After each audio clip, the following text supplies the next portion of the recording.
5, migration. Can it be called migration? There's a sense of return in migrations, a sense of continuities, remembered homes, as with birds or butterflies or deer or fish. Those returns which are lodged indelibly, unconsciously, instinctively in the mind, but migrations suggest intentions or purposes, some choice, and if not choice, decisions, and if not decisions, options, all be they difficult. But the sense of return and the door of no return is one of irrecoverable losses of those very things which make returning possible. A place to return to, a way of being, familiar sights or sounds, familiar smells, a welcome perhaps, but a place, welcome or not. 6, the door signifies the historical moment which colors all moments in the diaspora. It accounts for the way we observed and are observed as people, whether it's through the lens of social injustice or the lens of human accomplishments. The door exists as an absence, a thing in fact which we do not know about, a place we do not know, yet it exists at the ground we walk.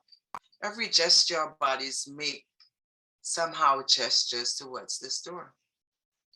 What interests me primarily is probing the door of no return as consciousness.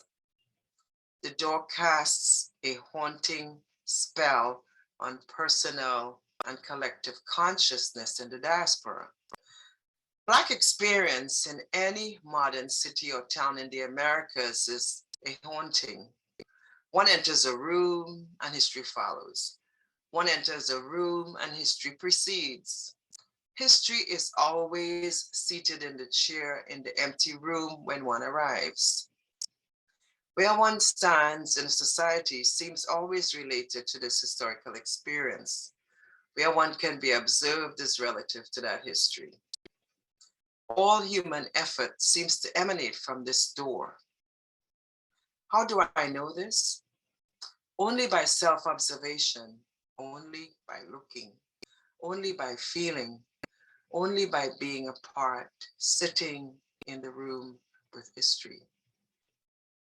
7, very few family stories, few personal stories have survived among the millions of descendants of the trade. Africa is therefore a place strictly of the imagination. What is imagined, therefore, is a gauzy, elliptical, generalized, vague narrative of a place. Many in the diaspora have visited the door of no return at slave castles in Ghana or in Goree Island. They tell of the overwhelming sense of grief and pain these visits give. One does not return to the diaspora with good news from the door, except the news that it exists and that its existence is the truth. Its perpetual no denies them relief, denies an ending or reconciliation. Some have recorded a sense of familiarity beyond the door. Some have spoken of a welcome or of no welcome, but their grief, our grief, remains unassuageable at a profound level. No seeing can truly verify the door. No real place can actualize the lost place, not in any personal sense. 8, hung out and dispersed in the diasporas, one has a sense of being touched by or glimpsed from this door. As if walking down a street, someone touches you on the shoulder, but when you look around, there's no one, yet the air is oddly warm with some live presence. That touch is full of ambivalence. It is partly comforting, but mostly discomforting, tortured, burning, with angered, unknowable remembrance.